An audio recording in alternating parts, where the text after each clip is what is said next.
Hello കൂട്ടുകാരെ, എല്ലാവർക്കും എൻ്റെ ഇന്നത്തെ വീഡിയോയിലേക്ക് സ്വാഗതം. ഞാനിന്നിവിടെ കാണിച്ചിരിക്കുന്നത് എൻ്റെ ചെറിയൊരു കറ്റാർവാഴ തോട്ടമാണ് കേട്ടോ. അപ്പോൾ ഞാനൊരു തൈ നട്ട് പിടിപ്പിച്ചിട്ട് അതിൽ നിന്നും തൈയായിട്ട് നട്ട് വെച്ചിരിക്കുന്നതാണ് ഇത് മൊത്തവും.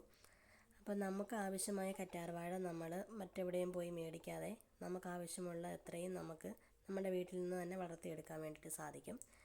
അതിന് നല്ലൊരു ഇളക്കമുള്ള മണ്ണും അതുപോലെ തന്നെ ഒരുപാട് ഉറപ്പുള്ള മണ്ണോ പശയുള്ള മണ്ണോ ഒന്നും ആയിരിക്കരുത്. വെള്ളം കെട്ടി നിൽക്കാത്ത വിധത്തിൽ ചരലുകളോട് കൂടിയ മണ്ണ്, കൊക്കോപീറ്റ് ഇതൊക്കെ ഇട്ടിട്ടാണ് ഞാൻ കറ്റാർവാഴ നട്ടത്.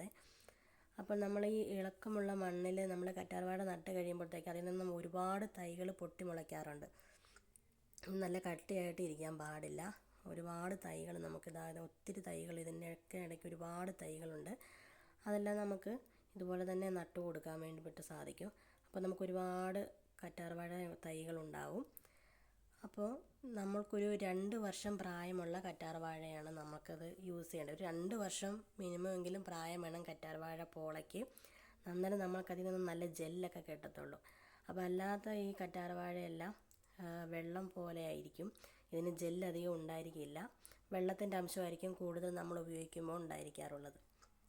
അപ്പോൾ ഇതുപോലെ തന്നെ ഞാൻ മഴയത്തു നിന്നെല്ലാം സേഫായിട്ട് എടുത്ത് വെച്ചതാണ് കേട്ടോ. കുറച്ചിത് ഇവിടെയുണ്ട്. അതുപോലെ തന്നെ ഇതുപോലെ പല സ്ഥലങ്ങളിലായിട്ട് ഞാനെല്ലാം സേഫായിട്ട് എടുത്ത് വെച്ചേക്കുകയാണ്. ഓവർ വെള്ളമായാൽ കറ്റാർവാഴ ചീയും, ഭയങ്കര വെയിലായാൽ കറ്റാർവാഴ ചീഞ്ഞു പോകും. അപ്പോൾ ഇതൊക്കെയാണ് എൻ്റെ കറ്റാർവാഴ തോട്ടം എന്ന് പറയുന്നത്.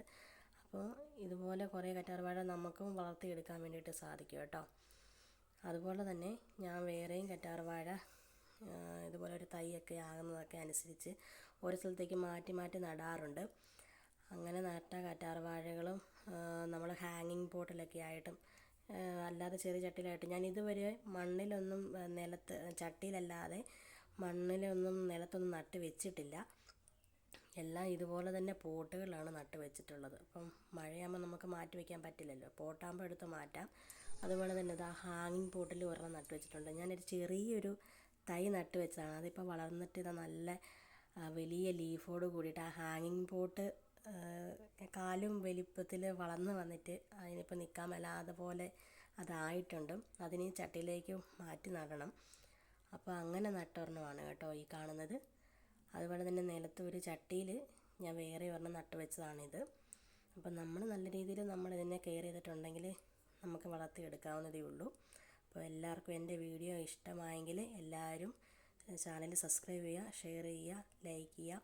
എല്ലാവർക്കും താങ്ക് യു.